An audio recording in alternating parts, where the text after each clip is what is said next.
Coming to this now, private schools have opened while government wants resume in a few weeks.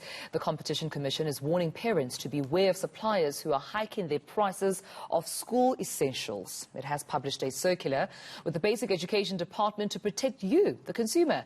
Now, Commissioner Tembinkosi Bonakele joins us now to tell us more. Mr. Bonakele, thank you so much for your time and good morning to you. How important was it for you, I know jointly with the Basic Education, to publish this circular?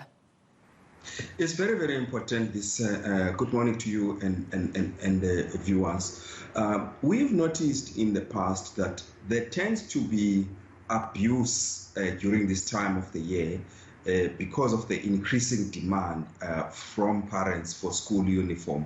And so we've had some retailers and suppliers, and I hate to say schools as well, that have been involved in super exploitation of parents. And so it was very important that we at least talk to people so that we know that they are aware and they can therefore self-restrain themselves, because it's always tempting to want to cash on consumers when you know that they don't have a choice. Yeah. So it's very, very important that there is that awareness from both the schools but also the parents' side, as well as the suppliers, of course. And I suppose most importantly at this time, Mr. Bonakele, where we're dealing with a pandemic and we know the economic impact that this had, of course, on parents who have lost their jobs, the exploitation. I'm sure you've dealt with many different cases where, consumers had been exploited during this time. So let's get into the guidelines now for pro-competitive school procurement. I mean, what do these include?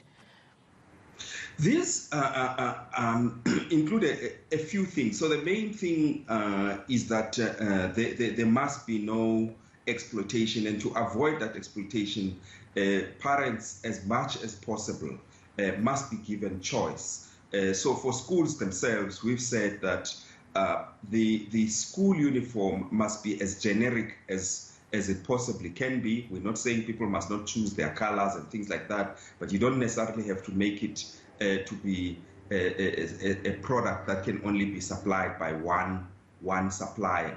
So you've got to just be cautious that when you prescribe the uniform itself, that you give consumers a choice. And so we've said to schools that they also may not force parents to exclusively buy from particular shops. It's okay if they give parents recommendations, and we would prefer that such recommendations also include more than one store from where they can buy. So primarily it's really about choice for parents and allowing competition in that space. Yeah, so what happens then to schools or suppliers found to not, complying with these guidelines? Well, we're really hoping that there is no school that is interested in having its parents, who are really its clients and partners.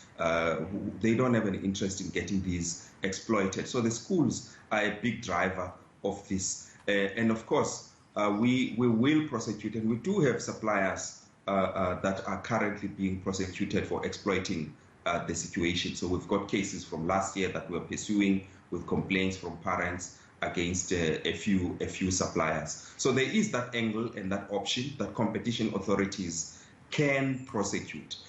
But we would want to do that as the last resort, particularly as against schools. Right, but also with that being said, I understand that you also, commend those schools that have not only been compliant, but, parents giving testimonials that they've been seeing sort of a change in behavior from schools in as far as not only uniform is concerned, but even learning materials. That's correct, yes. I would say that in the past year or two, we certainly have seen change in behavior.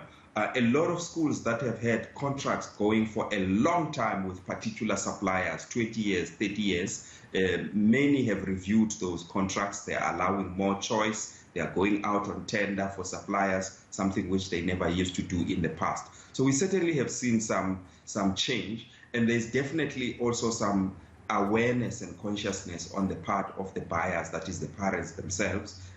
Judging by the number of complaints that we've been receiving, clearly there is awareness that there could be something wrong when people are just being exploited.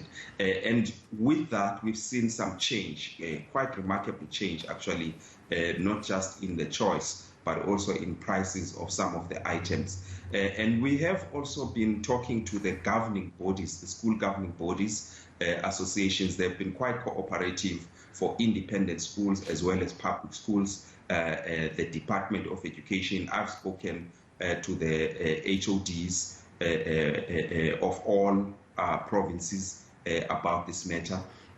So we definitely are making progress with the sector. And as I have said, those few suppliers we have identified as breaking the law, we are also prosecuting them, and that will also set a further example.